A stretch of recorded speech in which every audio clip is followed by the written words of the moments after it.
All right, and we are back for part 3 of Erica right now.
I don't want to breathe it in.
Oh, that was right at the end.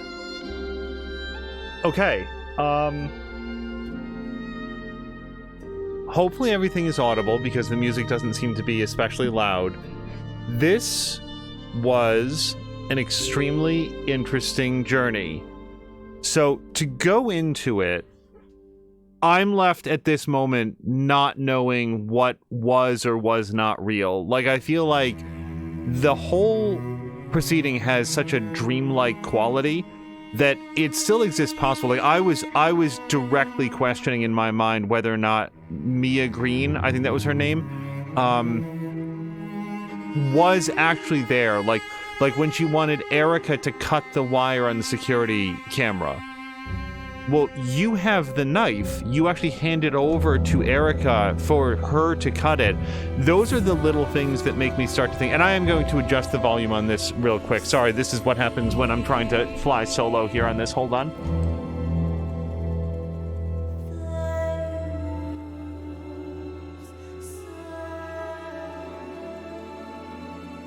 All right, and now suddenly I'm worried that we're going to get a post-credit sequence. Of course. Oh, no, we're not. Okay. Okay.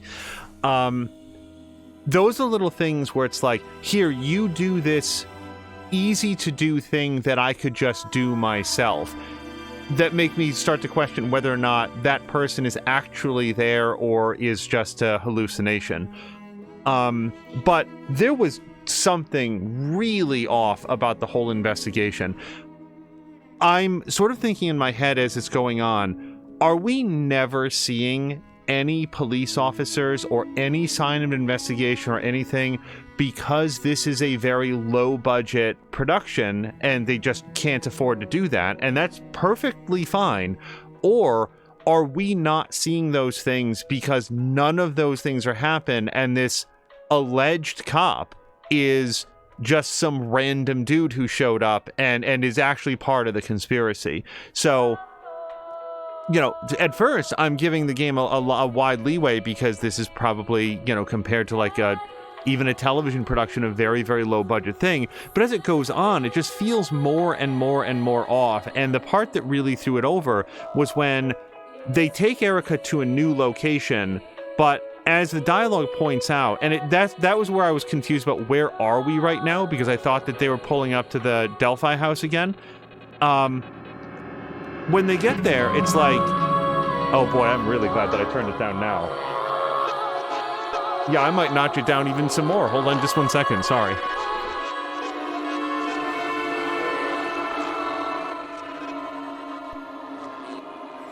All right.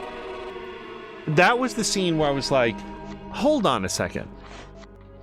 They're going to show Erica or go over some evidence with Erica, but they're going to do it in a location that is not Delphi House, which is where they already are, and it's not her apartment, which is apparently just incredibly dangerous, but it's also not the police station, so we're going to go to like a different new place. At that point, and I hate to like meta this out as much as I am, but at that point, it's clearly not a lack of budget, because they could have just dressed up an empty room as being like a police station late at night or something. Instead, it starts to feel like, oh no, these people are just like not dealing with Erica on, you know, on the level. And that's where I started to become extremely suspicious. I did also have it open in my head that Erica herself was doing all the murders, because there's all of these like blackout fugue states that she has, and that may still be true. Like, I do feel like there's a lot of versions of this story that I haven't seen, so I'm not nearly sure about what the sorry, the cast and crew from the Erica demos. Sorry, that's just an interesting phrase. It remains possible that large sections of this, including Mia Green, were Erica's delusions, but what didn't feel like a delusion, and the reason that he had head doctor there, who's, I'm so sorry, the name of the dude I just don't remember, the reason he winds up getting shot, I really did not want to shoot. When Erica refused to promise Mia Green that she was going to use the gun, I went into that 100% being like, I am not going to pull this trigger. Like, not if I can help it. I was thinking in my head, I'm not doing it. No matter what happens down there, because I don't get the sense that Erica's a killer.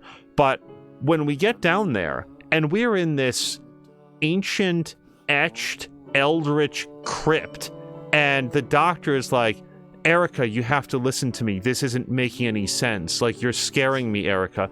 It's like, that just felt so manipulative. And I want to be clear, I feel like from the doctor's perspective, that's his only play. So I'm not complaining about the writing there.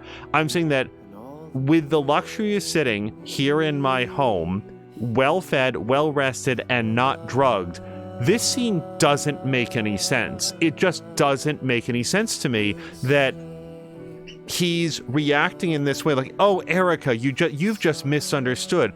Of course we do all of our intensive care treatment in this druid temple underneath Stonehenge or whatever. It didn't make sense to me, and I felt like this guy is a trained psychiatrist. He is aggressively trying to manipulate Erica's doubts, her self-doubts, her fears, whatever lingering drugs are in her system. And then it came up with that option, which was murder him. And it was it's as stark as I've ever seen a binary choice in one of these games. Murder him or lower the weapon, at which point I realized that I did not have any doubt in my mind that he was going to harm Erica in one way or another. So I pulled the trigger. And I wanted to acknowledge that I 100% went into that situation. It's why I wasn't trying to kill the other doctor, the head, like physician there. It just, anyway, I've said my piece on that. In terms of performances, I don't feel like there's actually a lot to go on. Usually I like to say what I liked or disliked about the acting. This was perfectly serviceable, and I don't mean to damn that with faint praise, but the actors just aren't given a wide variety of things to do. And again, everything sort of has this slightly otherworldly feeling to it. So I was neither impressed by nor disappointed by any of the performances. Even Erica is sort of like extremely ratcheted up and nervous the whole way through. It would have been nice to see the actor get to do something else. I did think that her casting was excellent because, and I tried to make a note of her name as it went by here, but the actor who plays Erica just has these very large and expressive eyes, and that serves the situation really well. But in terms of like, yeah, I just can't really say if I was like, oh man, this was really well acted, or oh, it was real amateur hour. It was all what it needed to be. And on the whole, I was pretty pleased with the production quality. I thought that it looked really good. I thought that the soundtrack served it really well, and there were multiple points that did get me to sort of jump. There's some of the transition stuff when it switches from live action to like, quote, gameplay, unquote, where it's like lean out from the window or like manipulate the lighter, that comes across looking like oddly stop motion, but it didn't bother me. It was just like this... like, it's fine. It's fine. There's certain places, like I remember the one part where Toby and Erica were looking down the hallway at Hannah getting wheeled away, where I feel like what they wanted you to be able to do was glance over at Toby, look down the hall and see Hannah. But the transition between the two was just really herky-jerky. I was trying to do it smoothly, but like that's a section where I just feel like the technology is failing what the director probably had envisioned. Not really criticism, just a note. That thing with the snips, the garden snips, garden shears, whatever it's called, you know, the little thing. That was super weird because yes, there have been other instances where it was like, do two things on the controller, but of all things, that was really, really odd, just the way that was put together. And Then there was something that it wasn't actually funny, but it feels like it could have been when Hannah gets her nosebleed at the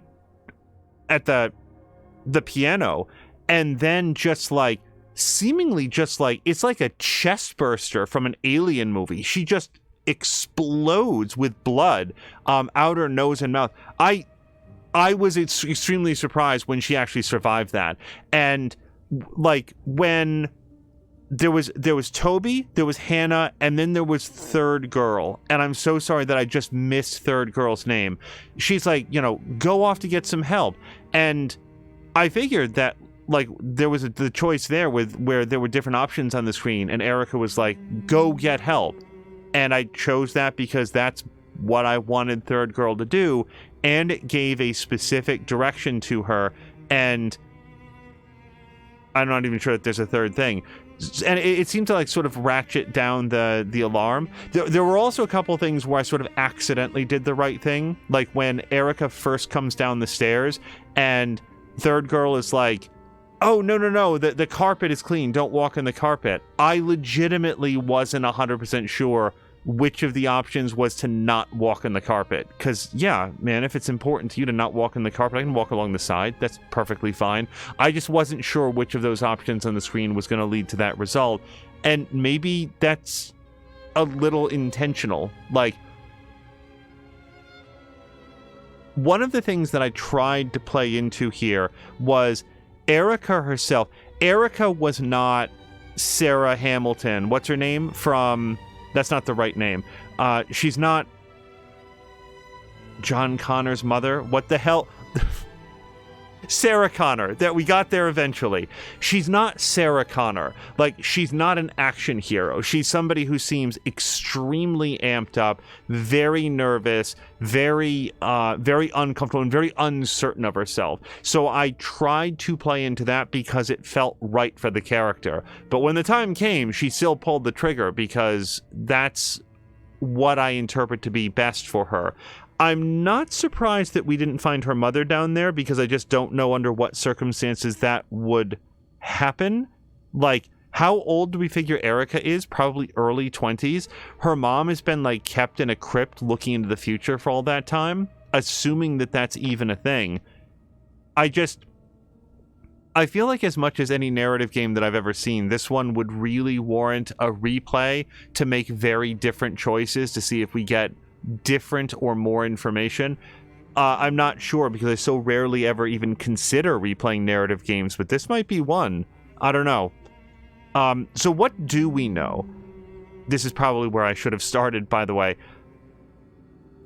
Erica and her father have that pretty unusual scene at the very beginning where she lights up this oil lamp that has this bright pink flame, and then she interacts with her father, and her father has this story that we get to then see in the flashback about, oh, your mother and I were very close, and she told me all about the future, and I told her all about the past, and this priestess who was able to see into the future, or whatever his exact lines were. Well, I mean, it feels like they're talking about the Oracle of Delphi. I mean, I don't feel like it feels like they are, which was like this old Greek myth, I guess, that I might be using the wrong word there, but this Greek myth of, you know, this oracle that was able to divine the future. And at the time, it just sort of seemed like a fanciful story of father telling daughter how I met your mother. But then when you get to see it in the flashback after everything that we learn, it just seemed to lock together much too cleanly. And I'm looking for signs when Erica is dealing... Okay, I wanted to talk a little bit about the story. Father is talking to Erica and saying, which of these pictures is your favorite? And then he turns the photographs over and says, now find your photograph.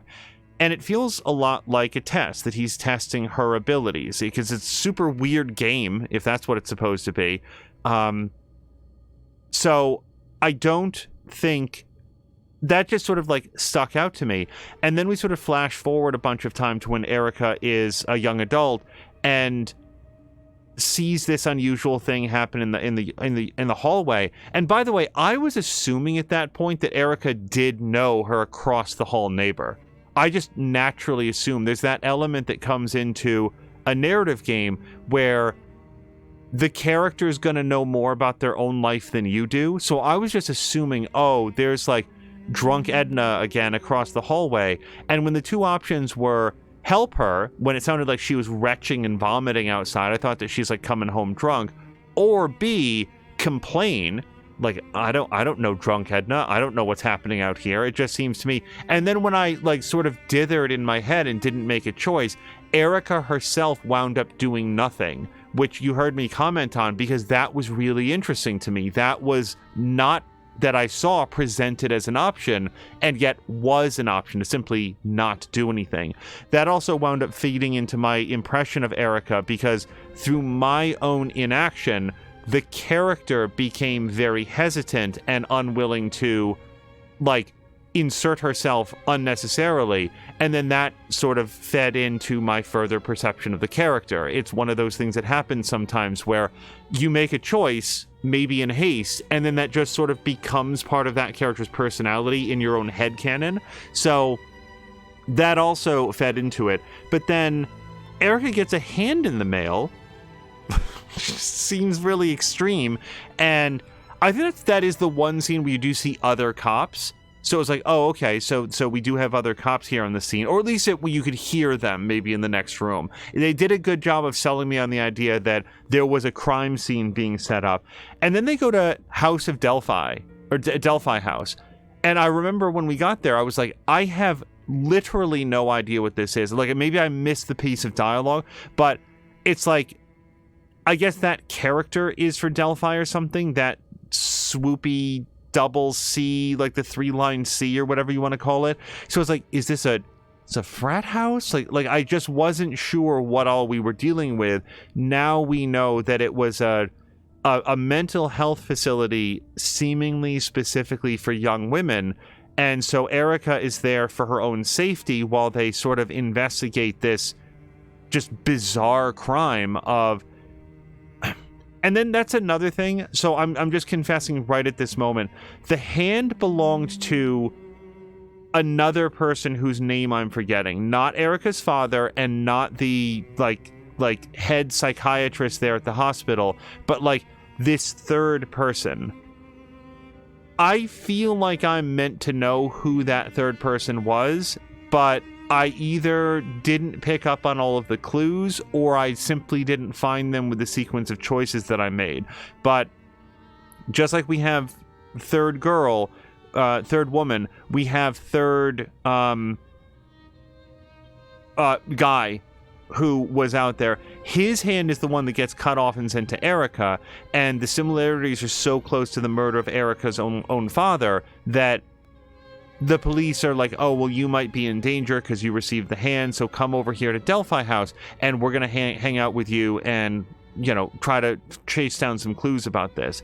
And then what was sort of weird is when, this was another thing that sort of like, this seems extremely weird, when the Detective Burke, or whatever that guy's name was like, okay, well, let's go, like she got like a patch of skin and a pendant or something like that. And he was like, okay, well, we should probably go back to your place to see if anything... Oh, the doll. It was the doll that came out of her place.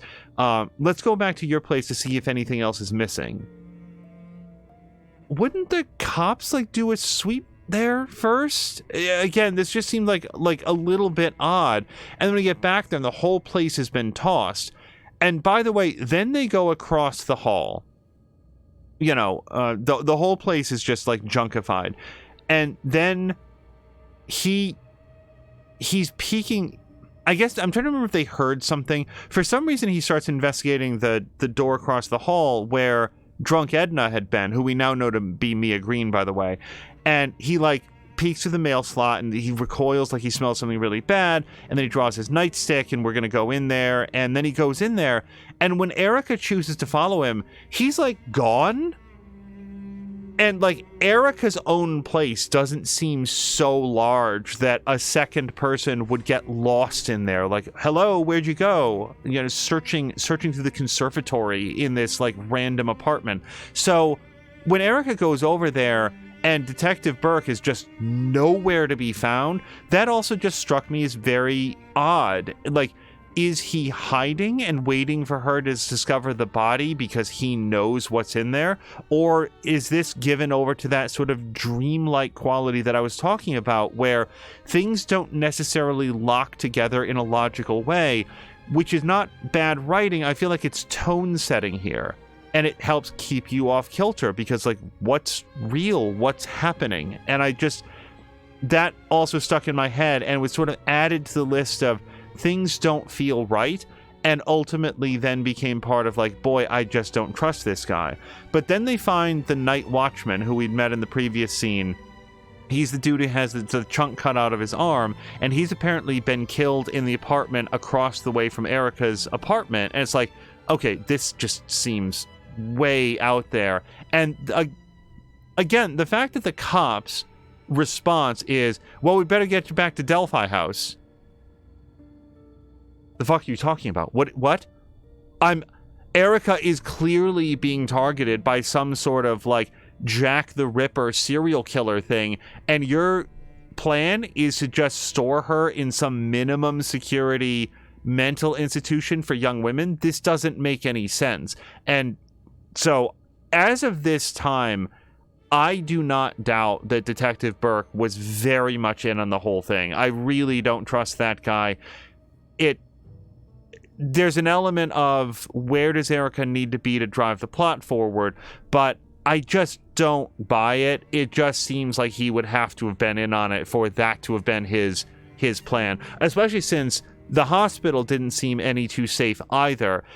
It's got young women that are just exploding with blood out the face. They've got drugged wine up in the attic, mysterious like secret doors all over the place. It just, we didn't know what the secret doors at that point. And then the reason that I wanted to sort of recap what my understanding of the story is it, at least what it seems to be is that Erica's mother was probably a nurse, maybe a doctor, but given the era, maybe a nurse. That's what I sort of took her clothing to be, working at this hospital. And Erica's father took a fancy to her. She had this butterfly mark on her arm, and it turned out that in their various experiments of what they were doing at Delphi House, she was able to actually discern the future as, like, I'm not sure what the other three people were for. Whether that's just ritualistic or what. The deer, the rabbit, and the other animal, boar, or fox. It was a fox. Deer, fox, and bunny. They throw the petals into the fire, and then the oracle can look into the fire and see the future. Erica's mother was presumably one of the first people who can do that. Maybe they've just been doing this for generations. I don't know. And at some point, Erica and Erica's mother had Erica, and then Erica was told that her mother died. Mia Green was a patient at the hospital who was in some, so far not particularly clarified way, quote, very protective, unquote, of Erica's mother. Elodie? Was that her name? Elodie. And was presumed dead, but super doesn't seem to be dead. First of all, Erica sees her outside in the hallway before, like, that's another thing that leads me to believe that Mia Green was a real human being. Erica sees her before any of the weird shit goes down, before there's any petals, any drugging, any, like, where did Erica ever see Mia Green to have conjured her up in her memory so specifically that that's very clearly her? So I do believe that Mia Green probably left the facility, call it escape if you want, I don't know, and then the staff, like the Professor Evil or whatever his name is, told Erica, and Detective Burke told Erica that she had died as a form of gaslighting. But in reality, Mia Green has now come back to the facility and is doing everything she can to tear down their operation of basically, as she put it, grooming a new Elodie, grooming a new Oracle who will be able to look into the future so that they can get rich and powerful and whatever else. It does sort of seem to me like if this system is working, they're setting their sights a little bit low, just administrating this hospital for young women, but maybe there's a larger operation around the whole thing. And then it leads up to the whole scene that I was talking about earlier where Erica, finds the basement, goes down into the basement. There's super creepy, arcane stuff happening there. Mia Green gives her the gun when they go down there for real. And Mia Green is convinced that Elodie, Erica's mother, is alive. That always seemed a little far-fetched, but then again, we never saw the body. We don't know the circumstances of what Erica ever knew about her mother, so maybe she's chained up down there. I have no idea. So we go down there, and again, thinking not to shoot the gun, things went down as they did. And the only other thing that was like, I don't know what to make of it, if this is a character moment or perhaps a moment of just very odd acting choice, when Toby is shot up with epinephrine and sort of comes to. Third woman's response is, Toby! Toby has arrived slightly late for cocktails. It's just she was so delighted that Toby has joined them when Toby almost nearly just seized in a very dangerous way. So I just thought that was very funny, and that's when you heard me say, I'm not sure this is good news, because I wasn't sure how she was going to be, but Toby's okay. She does escape the facility that we see there, and Erica herself disappears into the night, which I think is probably a good call, because it just seems like this would necessarily have to be a larger operation than just the lead doctor there and the staff there. They have a way to see reliably into the future. It just seems like it would have to be a somewhat more sophisticated operation than just these seemingly, like, they seem very powerful in the hospital, but within the scope of, like, and now we're going to know how to, like, manipulate the stock market and all this other stuff. They just seem like they'd have to be sort of, like, medium-level flunkies, honestly. Like, who's bankrolling all of this?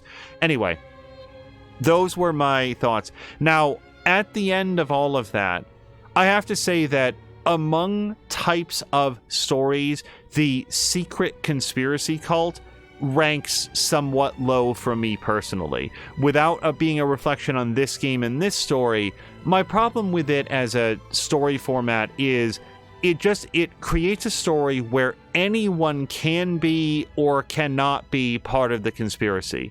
The conspiracy is ancient, endless, formless, and just whatever the writer needs it to be. Oh my god, my best friend is a member of the conspiracy. This person that I've known for 25 years was secretly a member of the secret cult the whole time, because you can just do that in this style of story. So the secret cult is kind of a hard sell for me. It's not my favorite story format. This one was fine. I'm trying to remember, there was like a Johnny Depp movie a bunch of years ago. I think it was called From Hell, but I might be mistaken. I might be confusing that with like a different movie. But it was like a big secret cult movie. And I remember I was just so bored because there was not going to be any plot twist that would be earned, because anybody or everybody could be a member of the conspiracy. All of the young women at the facility could all be part of the conspiracy, and it all would have fit in because it's an ancient secret conspiracy, and that's just how they work. Yeah, I liked the performances overall. I liked the music quite a bit, the musical score that they chose. And then finally, there were some just directorial flourishes with like sudden quick cuts to things that actually like made me jump in my seat. But like the thing with the doll was really effective, actually. When Erica opened up the doll, and there's a couple stages to open it up, and then there's this kind of creepy doll with this like netting seemingly wrapped around her head, and I think, oh well, that seems kind of threatening. But then you lift up the arm and this like flap of skin fell down. That was actually really effective, I thought, and not in like a jump scare way, but like, oh okay, like it really is much worse than you think. The hand in the box, same deal. So yeah, I will say this, Mia Green has an awfully odd way of trying to warn Erica if her hot plan was to cut the hand off of conspiracy member C there, whatever his name was, and just mail that severed hand to Erica in a box because it had the ring on it. And then later on, she was sort of accusatory, like, well, you gave away the only medallion that we had, but fortunately you found another. It's like, okay, the medallion that you gave me was the ring on this severed hand. I didn't understand the message. Sorry, I didn't like understand this blood message that you sent me. But yeah, no, the production quality was pretty good, and I really liked the way that it looked, the way that it seems kind of very washed out. It gave it a hopeless quality, and the touchpad controls were what the touchpad controls are going to be. The game straight up says, we really think that you should play this on your smartphone. It's a free app. You can download it and control the game that way. And I just don't want to do that. So the swipe pad here on the PlayStation controller worked great in a pinch. It was fine. You know, it was fine. This is not a game where I was sitting here lamenting the lack of traditional controls. I feel like traditional controls probably would have been okay. But honestly, the sort of uncertainty of getting those dialogue choices dialed in a timely fashion kind of worked with the theme of the game, because Erica herself is so often presented as being very nervous, very anxiety-ridden, possibly drugged when she was having that, and who knows what other ways they were feeding her that drug when she got to Delphi House. So the fact that the controls are a little bit jittery, a little bit uncertain, they were never bad controls, just a little bit imprecise. And if I'm playing Ninja Gaiden, I need really precise controls. Street Fighter 6, Factorio, you want to be very precise. In a dialogue game like this, it actually helped to underscore the tone that they were going for. So I actually like the control scheme quite a bit. I think that's pretty much everything that I have to say about Erica. This was a really interesting journey. I should note at some point, because I didn't talk about it at the beginning, I like narrative games. We were going on to like PlayStation Network, I think, to like check the subscription or something, and this was listed as something that was available for PlayStation Plus subscribers. So it was literally just a picture of just Erica looking over her shoulder, and that's all it showed. And I'm trying to remember, there was something about it that communicated to us that like, oh, this is some sort of like an FMV game. Screw it, let's check it out. Let's see what it's like. And I have to say that this is not going to go into like my top list of like top 10 narrative games that I've played, but for the length that it was and the price of just being included in a PSN subscription, yeah, it was well worth a couple hours. It seemed like a pretty engaging movie of which I was a participant, and I'll be very interested to look at other people's playthroughs at some point to see what they were like. Now, if, and I do stress if, we feel like doing another run in this, it would be probably the first narrative game that I've ever played twice to see alternate outcomes and stuff, but this might be the one. Let's find out. And if I'm going to do that, I'm going to do that prior to looking at anybody else's playthrough. So we'll see how it goes. Otherwise, I just want to thank you guys for joining us for this special presentation here of Narrative Sunday. This was a very interesting story, and I'm glad that we got to do it. As I'd like to point out, so many of our playthroughs are live streams where we can interact with you guys like right on the spot, check in on how your day is, talk through what's happening, answer questions. Narrative games like this, just the flow of them, I think, would be very easily disrupted if we were pausing all the time to chat with people. So hopefully you guys have had a good time watching this in the VOD, and we'll see you again for more Narrative Sunday, hopefully in the weeks and months to come. Until next time, you guys, thank you so much for joining us for Erica, and I hope you have a great day.